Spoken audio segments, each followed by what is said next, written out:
So we're continuing a book called Namdo Lakjang, which means a gift of liberation thrust into the palms of your hand. And we are halfway through a list of problems that come if you don't have a sweet relationship with the person who's teaching you spiritual life. And we're in the middle of one of those pieces. Denan lama la nyema nam namyang mirungwar sungla. Therefore, this the moral of these stories that we've been talking about is that it's never appropriate to criticize your teacher, mentally or verbally. Lama nyema chepatashok. Not only is it inappropriate to criticize your teacher, and I repeat, this is a teacher that you are supposed to have checked out for years, if necessary, to see if they have integrity and they have knowledge and compassion. And then after you decide that this is a good teacher for you, then you make a commitment. And we're talking now about what happens if you break that commitment or you fail in your half of the commitment. Okay. Nyema Lama Nyema Chepatashok. Of course, it's a very serious to break your commitment with your teacher after you have chosen one, after you have selected one very carefully, very slowly. Nyema Chepe Miyang Tonde Mirung. It even is an obstacle to your spiritual practice. He says here to lay eyes on a person who has broken their relationship with their teacher. Okay. And this is similar to monks or nuns who have broken their vows in the monastery. You know, it happens that you meet monks or nuns who have broken their vows, who have given up their vows. And I think I can say I've never met one who was happy. They always seemed very profoundly unhappy. They made a commitment for life. They were supposed to have thought it over carefully. Then they took those vows, and then they gave them up or they broke them, and they tried to do something else. And then I've seen many, because I lived in one of the largest monasteries in the world, and then just their whole life they seem something is broken. It's like a cup which is broken, or a fine china cup which has a crack in it, and you can't ever fix it. There's always some kind of I don't know. To be around them for me is a little disturbing, is what I'm saying. To be near them is sad because you sense this loss. It's a sense of loss or a sense of pain. They're in pain, something. They've lost something very dear. It's like a kind of grieving or something. And then to be around them for me is, of course I love them and I care for them, but it's an uncomfortable feeling sometimes.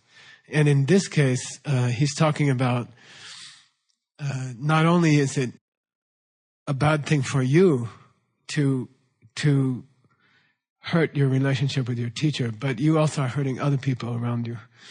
So it infects their mood if you are critical of your teacher, or it's a very serious thing to damage the beauty and love of a relationship between a disciple and a teacher. And then you affect the people around you. That atmosphere infects you for the rest of your life. And other people can sense it, and other people can feel it, and somehow it brings them down. Okay. So he says, he's even advising us, it affects your spiritual life even to lay eyes on a person who has broken this commitment, you see. And then he says, Drupchen, then he gives an example.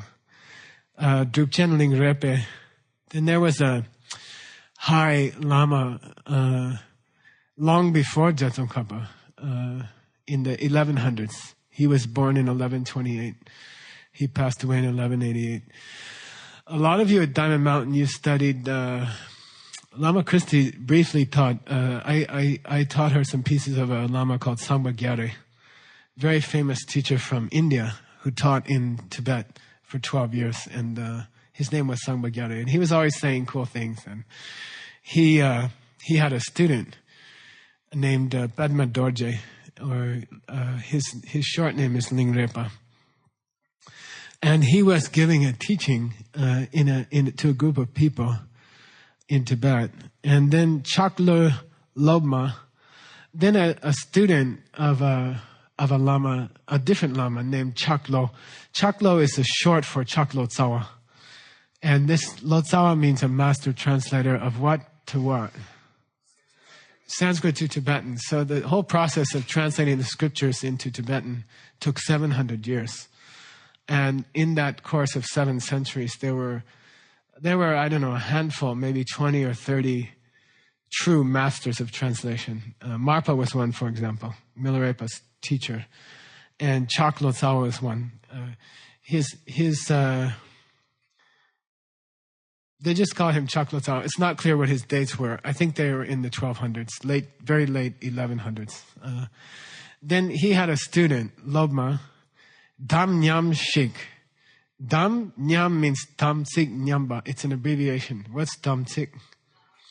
Tam Tsik means like a commitment, moral commitment to your teacher often, a commitment to his teacher. He had a Dam Tsik. And Nyam means he broke it. He broke that commitment with his teacher. Shik. Der Lepe, he came to the teaching. He arrived. He came late, and he walked into the teaching and sat in the back. And then Matak, within the next minute, Shel. I think there's a mistake in the carving here. It should be Shel Dripne. Shel Dripne, the teacher who was delivering the teaching, Drupchemba Lingrepa, Chusung Matupa, he couldn't teach the Dharma with this person sitting in the audience. He couldn't continue the Dharma teaching because there was a person in the audience who had broken his relationship with his teacher. Okay. Chuma Sung Matupa. Shekpa means he had to leave. He had to excuse himself. The teacher couldn't continue the class, and he had to excuse himself. Okay. Logitarian. It's the same anywhere. Okay. So it's a very serious karma to break this relationship, and it affects the people around you. It brings them down. Okay. If you spend time around people like that, you'll see it brings the room down. It brings the energy of the room down. And if you're in a group of people who are enjoying an affectionate and respectful relationship with their teacher, there's the opposite happens. You feel a very sweet, high energy in the room, and it's very attractive to other people. We're often, I think Bonnie was at that.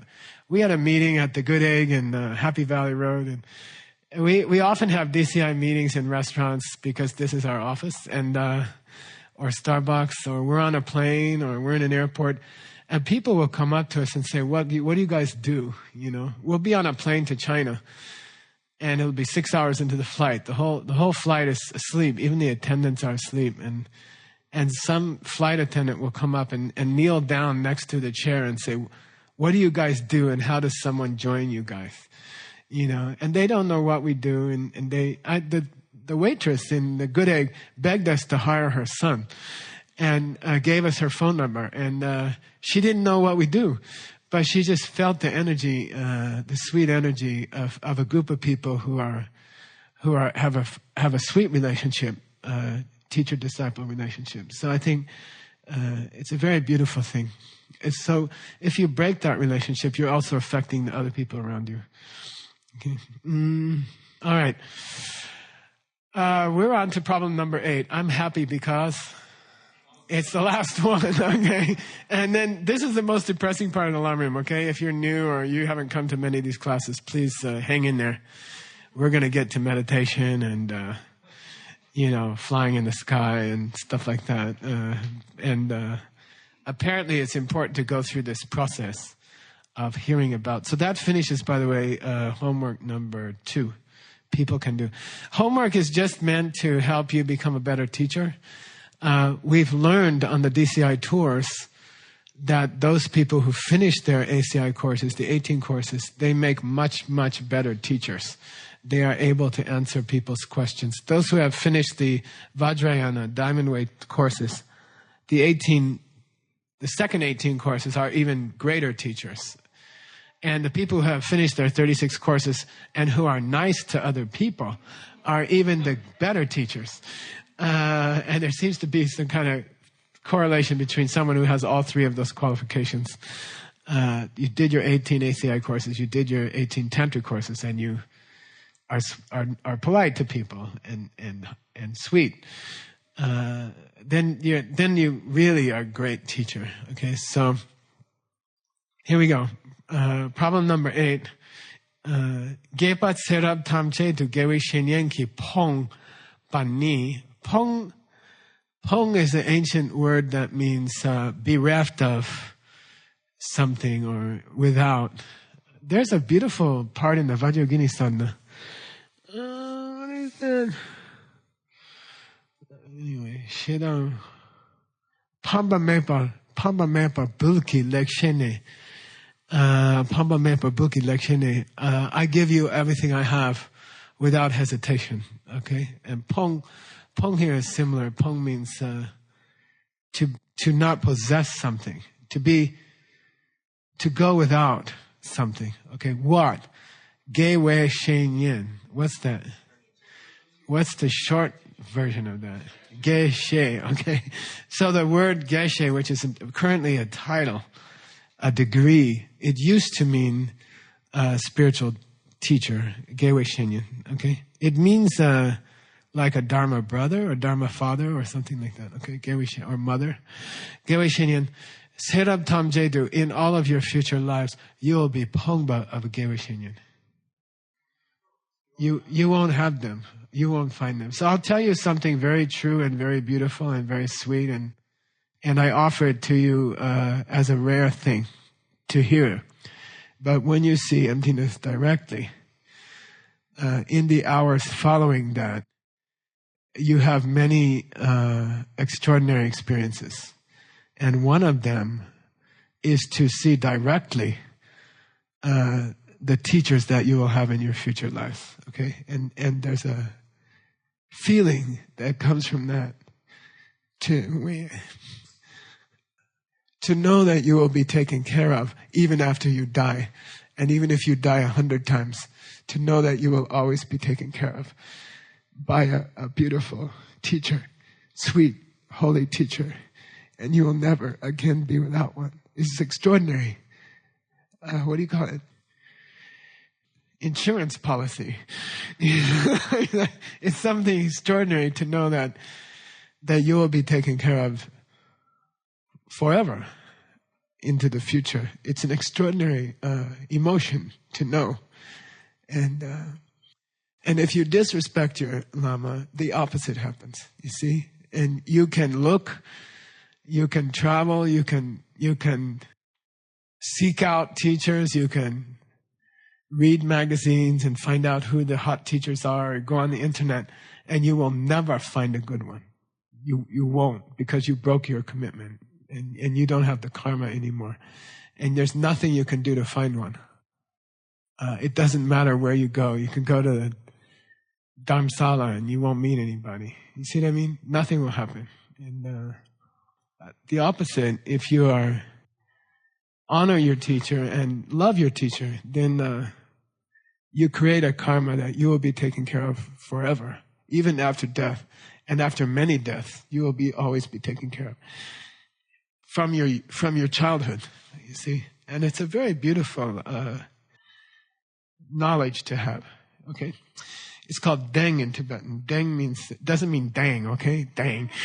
Deng means some kind of cosmic assurance that cannot be changed. You will have teachers. You will be in the care of teachers forever into the future. You will never be without a teacher, without a close teacher, okay? So here we're talking about the opposite, which is very terrible, sad thing, okay? You guarantee that you will not have teachers, and you will be alone for many lives, okay?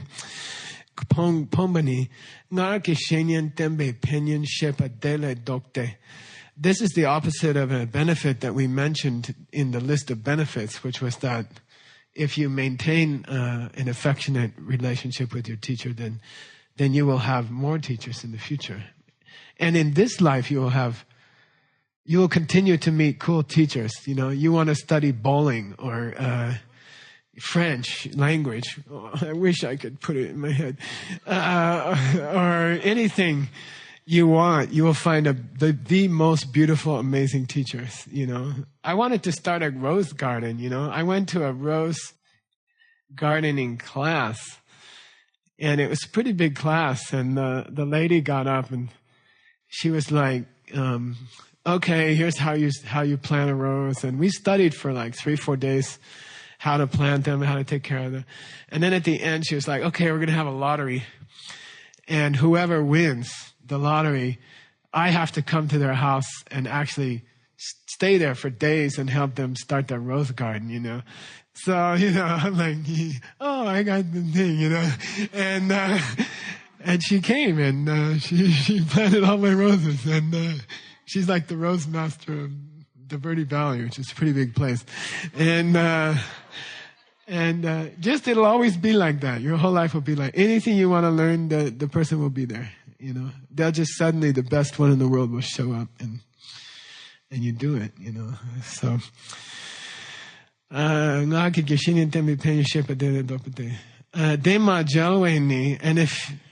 because you don't meet teachers, or you meet like these fake, flimsy, stupid, I don't want to say stupid, not real teachers. You meet like kind of new agey in a bad way teachers. Chuki Dratsamyam Mikoa. There are even extreme cases where you will never even hear the word Dharma or the word meditation. You will live your whole life and never hear a single person mention spiritual things. Okay, so you grew up in America, or you know, I don't know. When I grew up, we had great churches. You know, my church is a couple blocks from here, and it was extraordinary, and it was incredible, and you know, and it was drilled into us in our culture. Thou shalt not kill. Thou shalt not lie. Thou shalt not mess around with other people's partners. You know, we grew up on that stuff. The rock and roll songs had Bible references in them. For every day, turn, you know. And so we grew up in that culture. But it's not a natural state of things. The opposite can also happen. You can grow up in a country where... I was studying Genghis Khan's life.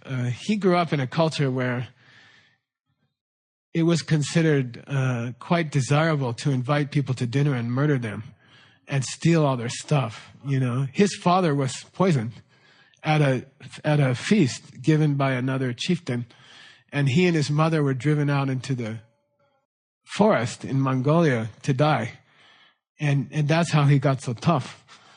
You know, and this was normal behavior, social behavior in his country was to try to kill your neighbors and take their horses, you know. And so it's possible to be born in a place where you don't even hear the word in your whole lifetime. You never hear someone say meditation or be kind to other people, or there are places like that. I've been to places that are close to that, and we're lucky. So anyway, if you break your relationship with your teacher, you will, even in this lifetime, you will never hear people talk about spiritual things. It'll always be people talking about cars or what was on TV last night or stupid things. You will be thrown into a life and a social group where people just are talking about worthless things and get old and die, you know,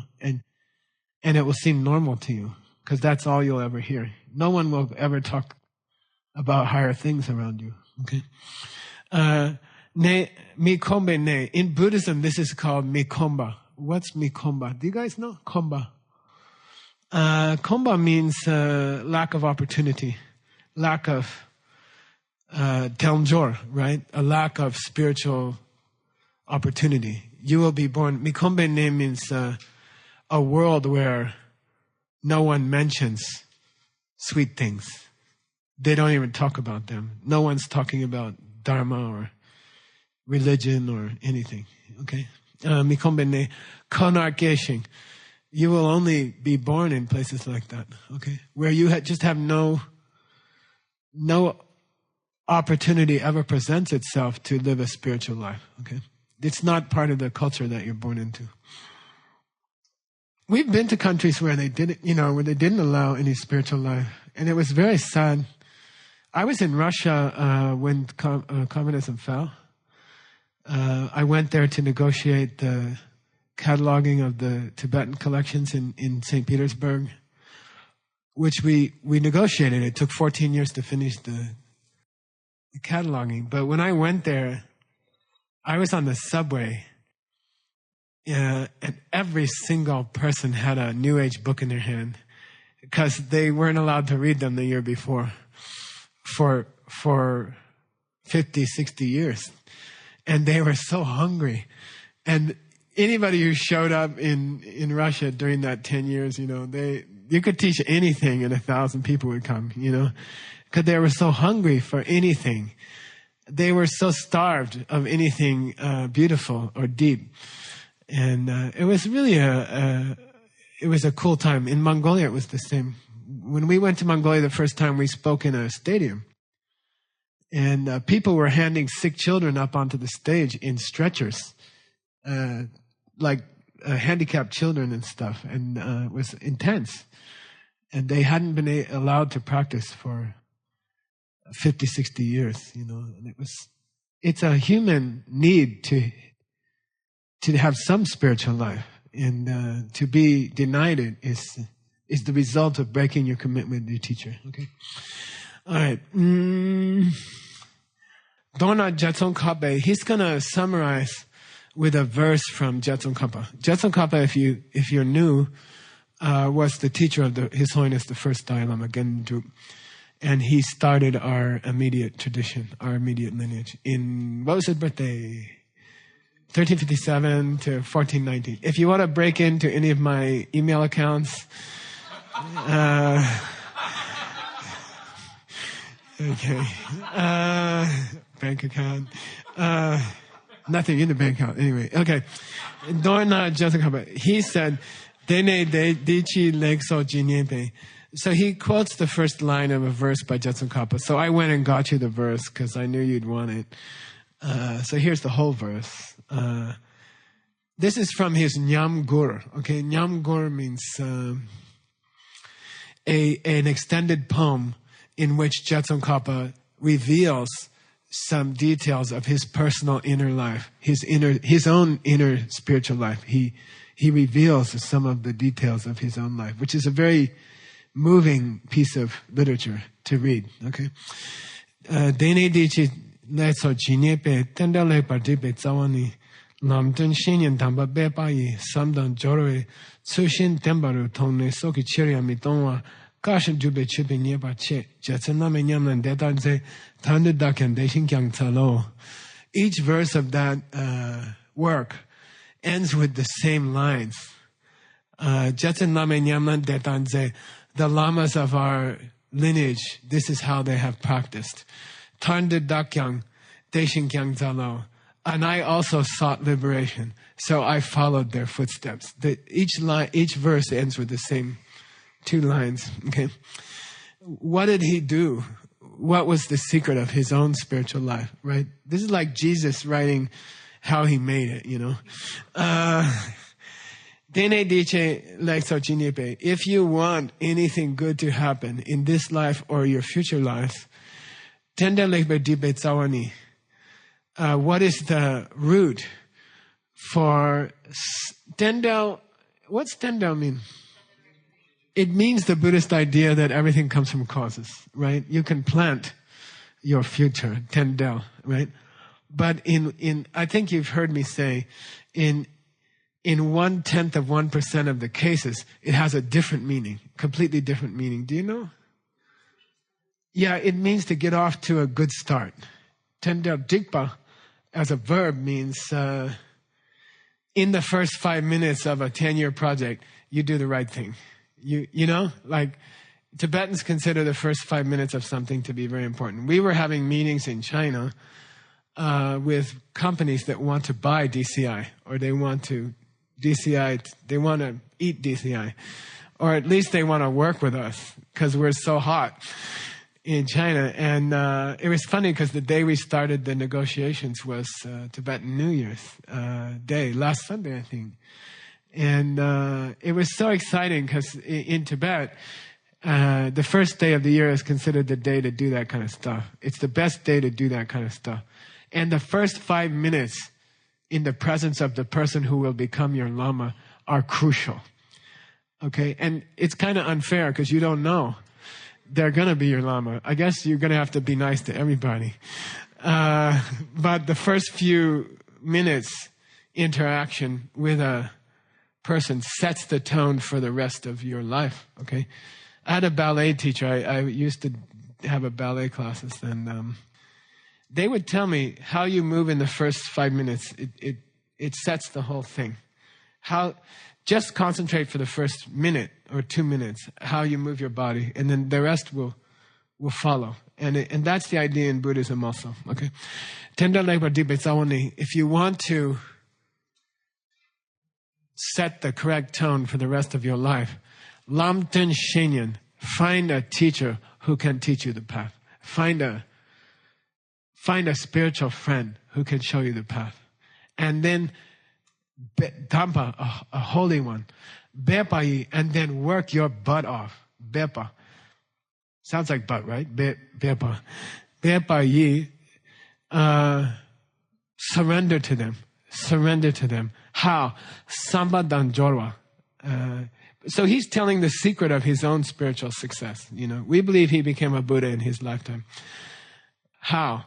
Sam means how you think about your teacher. Jorwa means how you act, how you behave towards them. So the one comes from the other, right? How you behave towards your teacher comes from how you perceive them. So, and we're going to study that. I think by the end of this week, we will get to the Sampa part.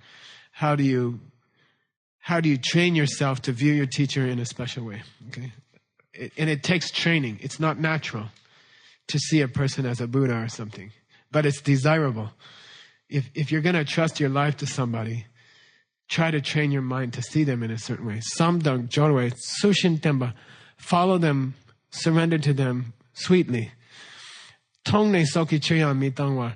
And once you grasp how crucial that relationship is to your life, then Soki Chuyan Mitangwa, don't give up that teacher even if someone threatens to kill you. You know, and it happened in Tibet in the 50s.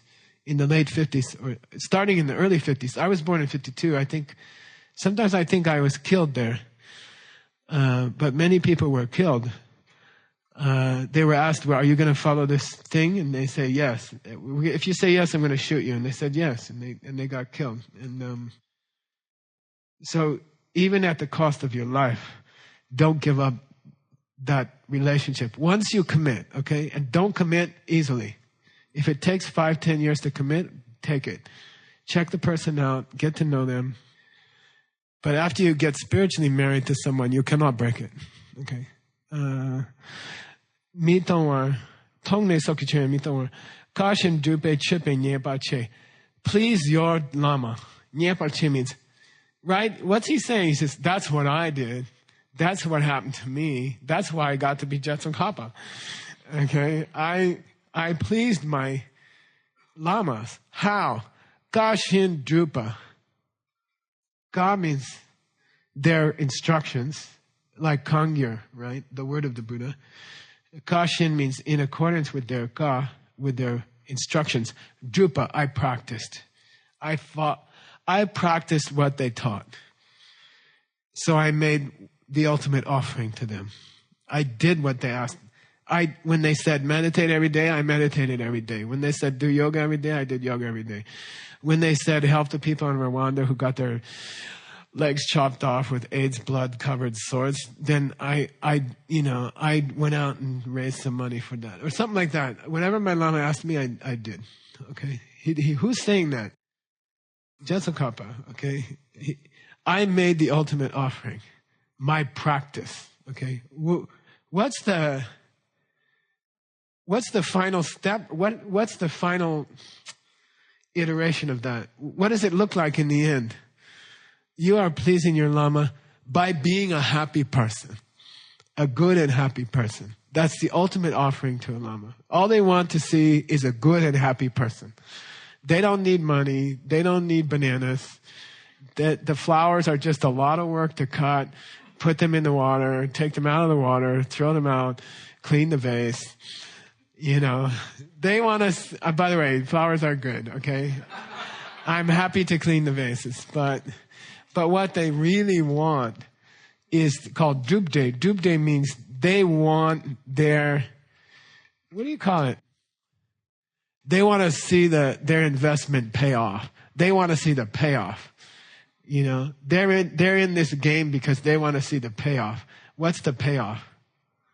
You become a sweet person and a happy person. You're good to others, and internally you're happy. You're totally kind to others. You're happy. You serve others joyfully. And then they're like, James Brown has a song, The Big Payoff.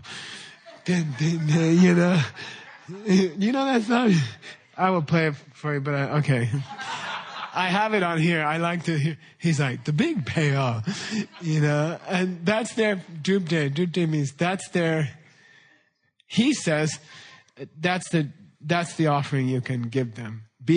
Become a happy, well-adjusted, sweet, kind, knowledgeable person, wise person. And then they're like, then they can relax, right? Then they're like, oh yeah, my life, then their life had some meaning, right? Then their work had some meaning.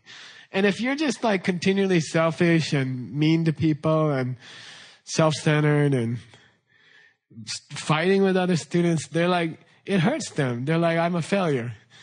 My whole life I've been teaching and they're still fighting with each other, you know? Then it's like, I can't do anything, you know? Then think how it feels to them, right? Okay. All right. Jetson Lama Nyamlan Detaze. That's what the great lamas of the past did. Tarnda Dakyan Deshin Kyansala. And that's what I did. And that's how I got here. Okay? That's his verse. Very sweet. Very cool. I'll do one more paragraph, then we'll take a break. Okay? Sheikh Soktar Jikten Na Lekso Jine Chig Yopa Tamje. All the good things in the whole world. They come from having a teacher and treating that teacher with affection and respect. Okay. Mitumbe Gupa Jinechik and all the hassles. If you want to learn the Tibetan word for hassle, there it is. R-G-U-D, Gupa. Gupa means hassle. Okay. Gupa, it's the scriptural word. The colloquial word is nyokta. Okay. Nyokta Tsabo means these students are, oh man. These are a hassle. Gupa means trouble. There's a song like, anyway, trouble. It's like, they're just trouble. Gupa means trouble. You know, Gupa jine chi chipa tamche. All the hassles that the world ever serves you is shenyan matemba, comes from failing to serve a teacher, failing to surrender to a teacher, and tensu lokpa. Lokpa. We just had lok. Wrong, yeah. Like, either you don't find a teacher and serve them, or you serve them wrong. You break it. Somehow you break the relationship, okay? So either not finding a teacher or finding one and breaking the relationship is, according to this paragraph, it's not just going to cause certain serious karmas to you. In the end, it is the source of every single thing in your life that happens to you that you didn't want. Okay? That's pretty radical statement. Okay? It's the result of one or the other. What? Either not finding your heart teacher, or finding them and blowing it. Okay? All the troubles in your life come from that. All the troubles a human being can experience come from one of those two things. Okay. Wah, wah.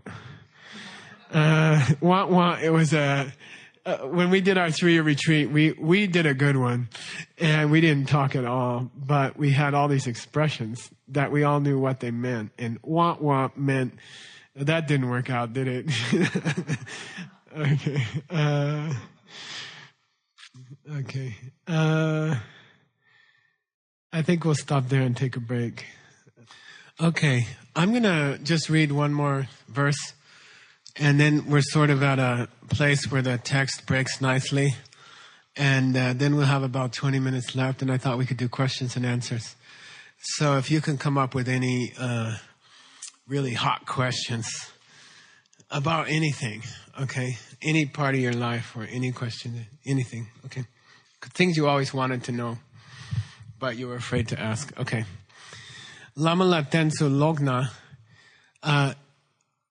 If the relationship with your teacher is disturbed, sen dirma se kewa shenduan gewi shinyanda minjal. You probably won't meet another one in this life or the future life, okay? So even in this life, you'll have trouble finding another one. It's like when you get divorced once. I don't know anyone who got divorced once who didn't get divorced 3 times. Just something breaks, and then you can't get it together again. And same with the teacher. Duti Ningbo Le. So he quotes a book called Duti Ningbo. Duti means amerta, deathless nectar, the nectar of deathlessness. And then Ningbo means essence.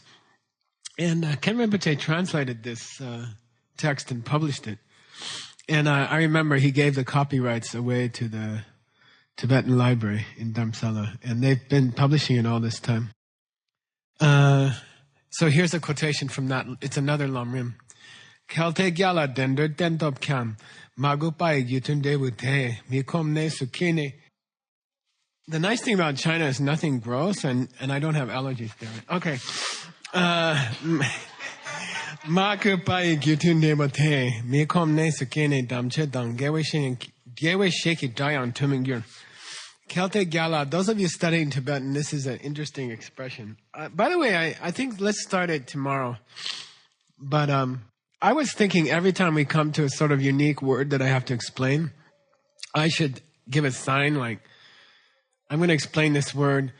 And I have this dream that we cut out those sections of the video and make a video dictionary.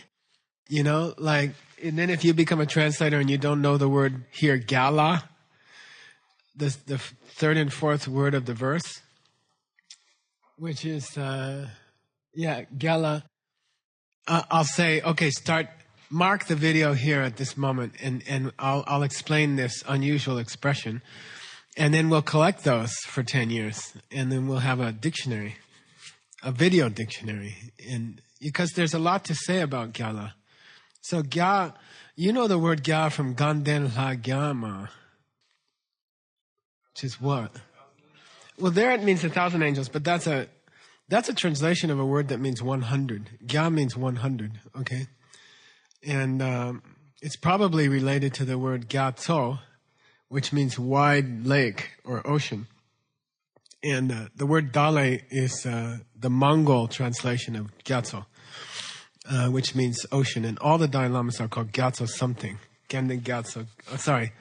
Most of them, like Tenzin Gyatso, they're all called ocean, which is the word Dale. And this Gya is spelled differently. It has a B on the front, so it means 100. But it came to mean any big number, like 1,000 or 1,000,000. It's not impressive to say the 100 angels. To say the 1,000 angels is impressive. So that's why I translate it. And then I get all these letters. I get all these emails from Tibetan scholars. Don't you know that Gya means 100, Anyway, Gyala is an idiom that means once in 100. And it means, how do you say it in English? One in a million. So then I'll probably get letters that tell me it's not 1,000,000, it's 100. So once in a million. Once in a million, right? Kelte means if. Rugo. If in the unlikely event, it means if in 100. Means in the unlikely event that you dendro den top that you are reborn among humans, or better, rebirth. In the unlikely event. Why unlikely? Who's he talking about? Yeah, someone who screwed up with your lama, as he said. Ten Dop Kyang. In the unlikely event that you are born as among humans and other, higher realms, Kyang, Magu Pai Gyutun Debote, you will experience the karmic result of what we call Gyutun. Gyutun means in the Abhidharma, which you will be studying starting in April and going for the next 20 years or so. There are a certain number of causes in the world. There are a certain number of results in the world. And they are very beautiful and difficult. The reason they study them is to answer some very fundamental questions of Buddhism. For example, it is said in Buddhism that you have had countless lifetimes, that there was no beginning to your lifetimes. And it's also said that all things are coming from your karmic seeds, right? So how can you ever break out of the cycle? How is it possible that you could see emptiness directly if you have no seed for it? You cannot have a seed for it because you've never seen it before. In countless lives, you have never seen it. So how are you going to see it if you can't have a seed for it? If all things come from seeds, how are you going to have a spiritual experience that you never had before? How can you ever progress in the spiritual path? Because all things come from what you did in the past. And you've never had that happen before in the past. So then the Abhidharma gets into cause and effect. Is it possible for an inconsistent cause to create an inconsistent result? Because that's what we're shooting for. We are samsaric beings. We are screwed up. And we want to have something happen which is ultimately pure. So how can an impure being create a pure thing like seeing emptiness directly? How is it even possible? So they get into the idea of Gyutun Gyuturbu. Gyutun means a result which resembles its cause in content. Okay? In content, the cause resembles the result, like a watermelon coming from a watermelon. But when you talk about seeing emptiness directly, you're talking about a lemon creating a grape or something. Like, how is that possible? Anyway, that's not my job tonight to tell you. You'll have to wait. Here he's talking about Gyutun. He's talking about a consistent result from a similar cause, of similar content. What's the cause? Makupa. Okay, Makupa. Disrespecting your teacher. Okay. So the only reasonable result of an evil cause is what? Something evil, you see? So Makupi, what is it? What will come? Mikom nesukene. You will be born into a country. Right? He said, 1 in a billion chance you're going to be a human. But even if you're born as a human, you'll be born in a country where there's no chance to hear these things. Mikom, there's the word again. There's no chance to hear those things. Kom in modern Tibet means, and see, we could stop here and say, here's another word, Khom. We'll have to do that. We'll start tomorrow, okay? Kom Gdue means, do you have time? Do you have time to come to my monk's cell today? Kom Gdue. And then you say, Kom Gmandu means, I don't have time. Okay, I don't have time. In scripture, it means spiritual opportunity. Okay, you will be born in a place where there are no spiritual opportunities. Mikombe nesu kene, having been born there, kene, damche ki da yang tumingyur. So I'm breaking across the lines, okay? Damche means holy dharma. Da yang tumingyur means you won't, it's not just that you will never have spiritual teachings. You will never hear the word spiritual in your whole life. You'll be born into a place where no one talks about anything spiritual, whether Christian or Muslim or Hindu or Buddhist. We're kind of cool. Like, a lot of people here have heard Christian or Jewish teachings. And then on top of that, they got dessert, which was Buddhist teachings. But there are people in the world who are born and never hear anything about anything. Okay. I was, recently I was in like Spain and, France, and I will quote the New Testament. I'll quote some famous thing that Jesus said, like, you don't get grapes from thorns or figs from thistles. And they'll go, what?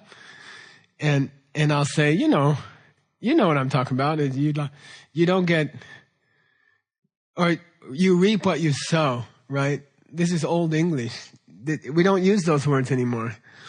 But everybody knows it because it's from the Bible. It means you get what you give, If you're mean to people, people will be mean to you. You reap what you sow. I've said that in America recently, and the people under 30 look at me like,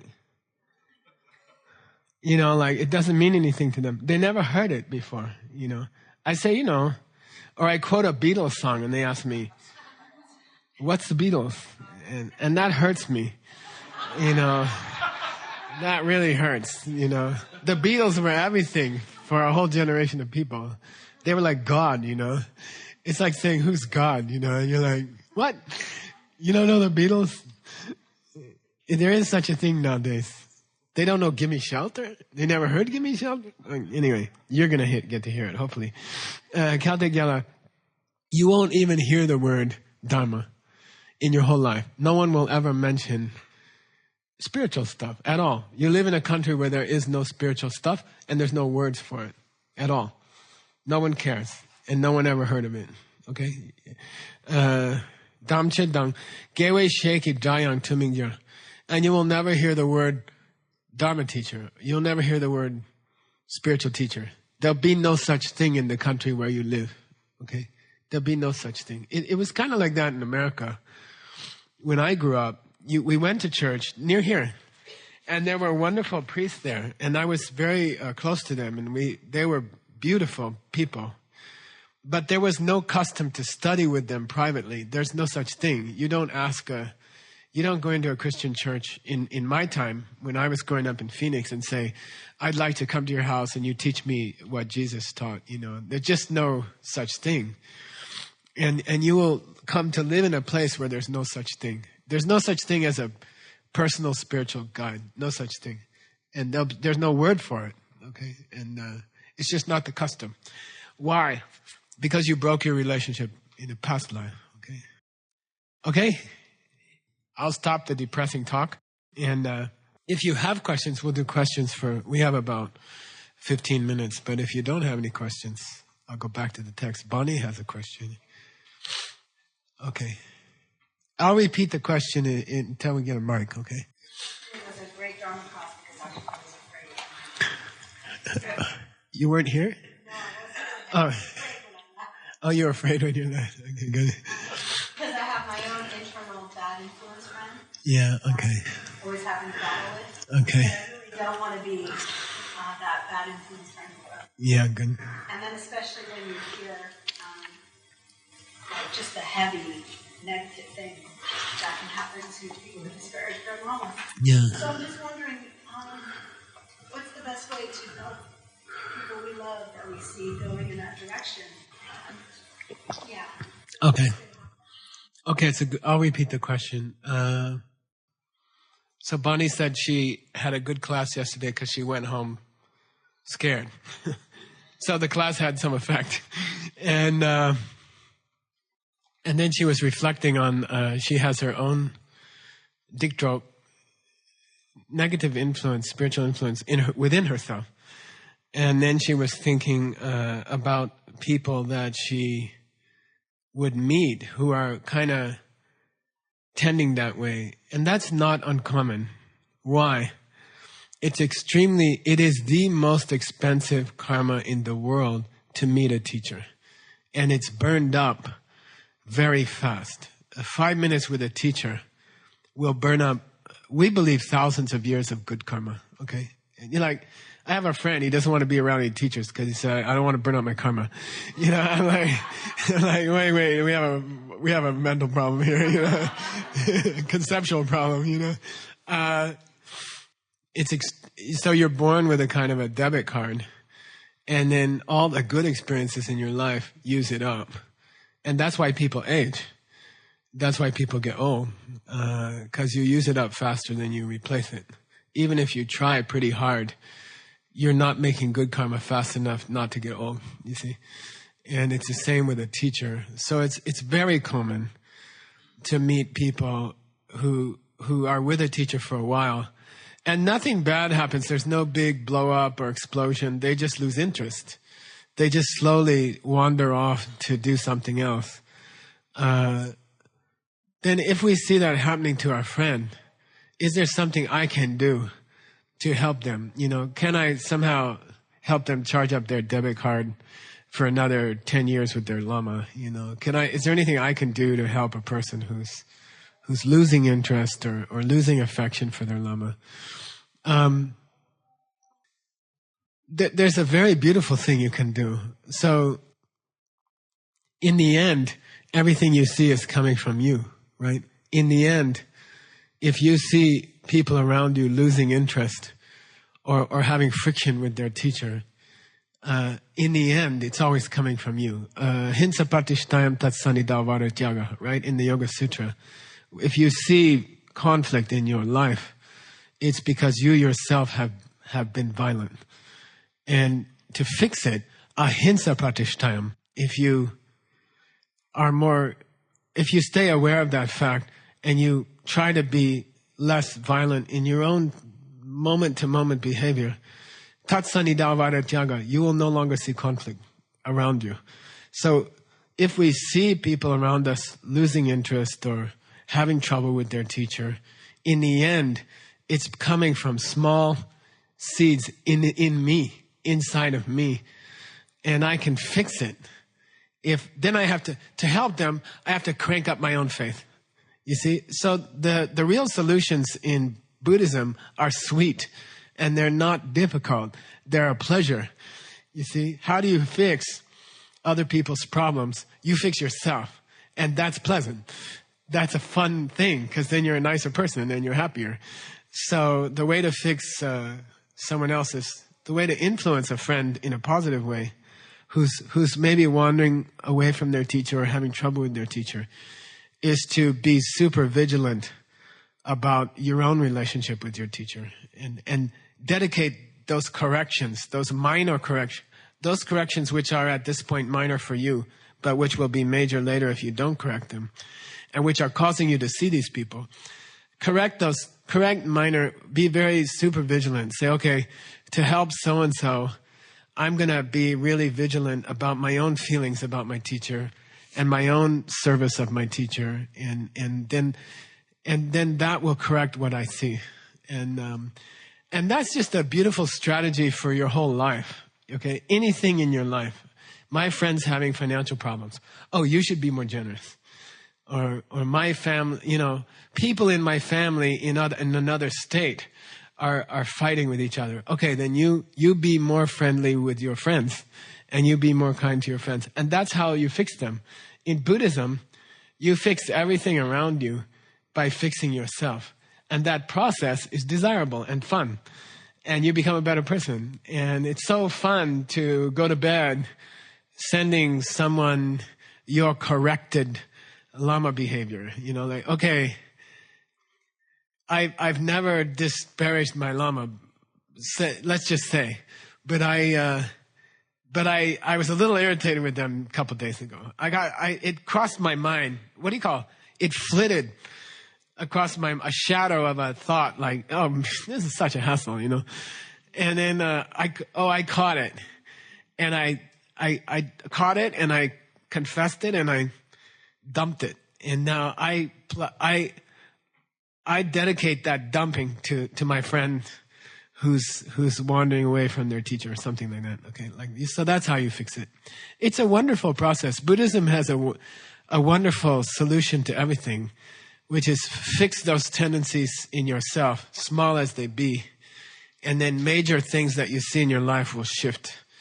And the process of doing that is fun, and it makes you nicer and happier, and you feel better. And it's just a win-win thing. It's a beautiful system. You see what I mean? You don't have to correct them or talk to them or write them a letter, or you just fix yourself, and then they change. And it's cool. All right? Next question. There were some hands over here. Mr. Todd. I don't have a mic, but you can mic them. So what are the seeds that we plant to have a sweet relationship with our teacher? What are the seeds that we plant to have a sweet relationship with our teacher? There are many. But let me think. I mean, I'm trying to think of my own case. I think I could. The standard answer would be to say, help others have a sweet relationship with their teacher, and that's important. But also in my own case, I think it's gratitude. I think it's a feeling of gratitude. Gratitude is some kind of super medicine for everything. Gratitude is like the ultimate cure for everything, So in my own case, when I'm feeling, I don't feel down or something like that, but when I'm not feeling super sweet about my teacher, I crank up my gratitude. I work on my gratitude. I think of what they have given me. I think about what I would be if I had never met them, how different I would be. And I think about all the times they took care of me and how much they love me. I think they love me is the best one. I think about how much they love me. And then I feel this intense gratitude for them. So I think work on... there's a thing in Buddhism called making mental lists. Making mental lists. And most often we get into making negative mental lists. You get in some kind of problem with somebody and then you start making lists about them. That's a kind of meditation. It's called, Qigong, right? Or Shargong. You review all the times they hurt you and then the list gets longer and longer. And you review it more and more often, and then you get into a negative rut with them. But in a positive way, about anybody that you're having problems with, you can start making positive lists. You can challenge yourself, okay, but you can't go to bed, Todd, unless you write down 3 nice things about this person that you don't like so much. And then, you might not sleep all night. But anyway, no, just kidding. But with your teacher, then once you start a list about your teacher, then it will just get really long. If you do it every night, you say, okay, I'm going to write down 3 good things about my teacher so I can have more gratitude, so I can have a sweet relationship with my teacher. And then I would say every day write down 3 things that you love about them or that they've done for you. In my case, with my Tibetan teacher, Ken Rinpoche, who was I talking to? I forget. In China, I was talking to somebody about him. And it just hit me, that thousands of times he helped me. He tried to help me thousands of times. And it overwhelmed me. I was just sitting there and I said, wow, he put up with me for 25 years. He had another student who confided in me one day that I was just a big hassle. And then it was extremely charitable of Rinpoche to have me around. And now I'm like, yeah, probably it was, And I just think I can think of thousands of times. When I was talking to the Chinese person, I was remembering when I was sick one time. And Rinpoche came and served me like hand and foot, Here's this great Lama. And he's coming down and making me tea and asking me how I am. Every few minutes, he's like down there helping me. And he did that kind of stuff constantly. So I think start making a list. Start a list and then it'll get out of hand. And then you get into a sweet relationship. So make a positive list. And that goes for people that you're having problems with. There's nobody that you're having a problem with who hasn't done something good or something nice. You're just looking at the negative list and you're not looking at the positive list. So if you're having trouble with somebody, start a list. You can even start a page in a journal and start writing nice things that you've seen them do. And the first night, there's only 2. And the second night, there's 5. And then the third night, there's 20. And it gets really cool. And then you start watching them for nice things that they do. And then your relationship changes. Okay? So it's called good list instead of bad list. You can make a bad list about anybody. You can make a bad list about Lord Buddha. And it'll get longer also if you practice, you know. So the idea is I'm just teaching you a very powerful thing. It's called the good list, you know. Make a list of nice things about somebody. And then in life, 50% of life is good. 50% of life sucks. And in the end, you have a choice which list you make. All day. You know, are you going to pay attention to all the stuff that sucks, or are you going to pay attention to the things that are magical? You have a choice. There's both there, and nobody can say there's nothing bad in the world. And nobody can say there's nothing good in the world.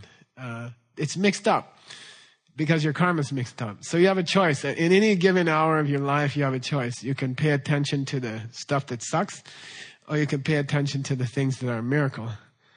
And if you get in the miracle habit, it'll just sustain. It'll start to, what do you call it? Snowball on itself. Okay? Cool? It's a 9:30. I get to go home. See you tomorrow.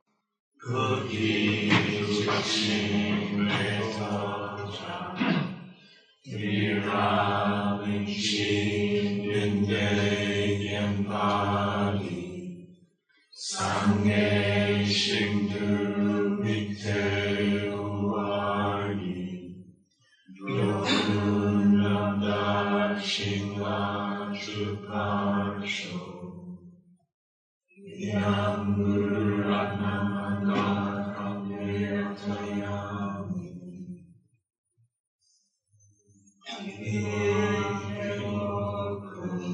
Salam Yeshe So Shin Salam Yeshe Mejungwe Tampa Kunyi Topasho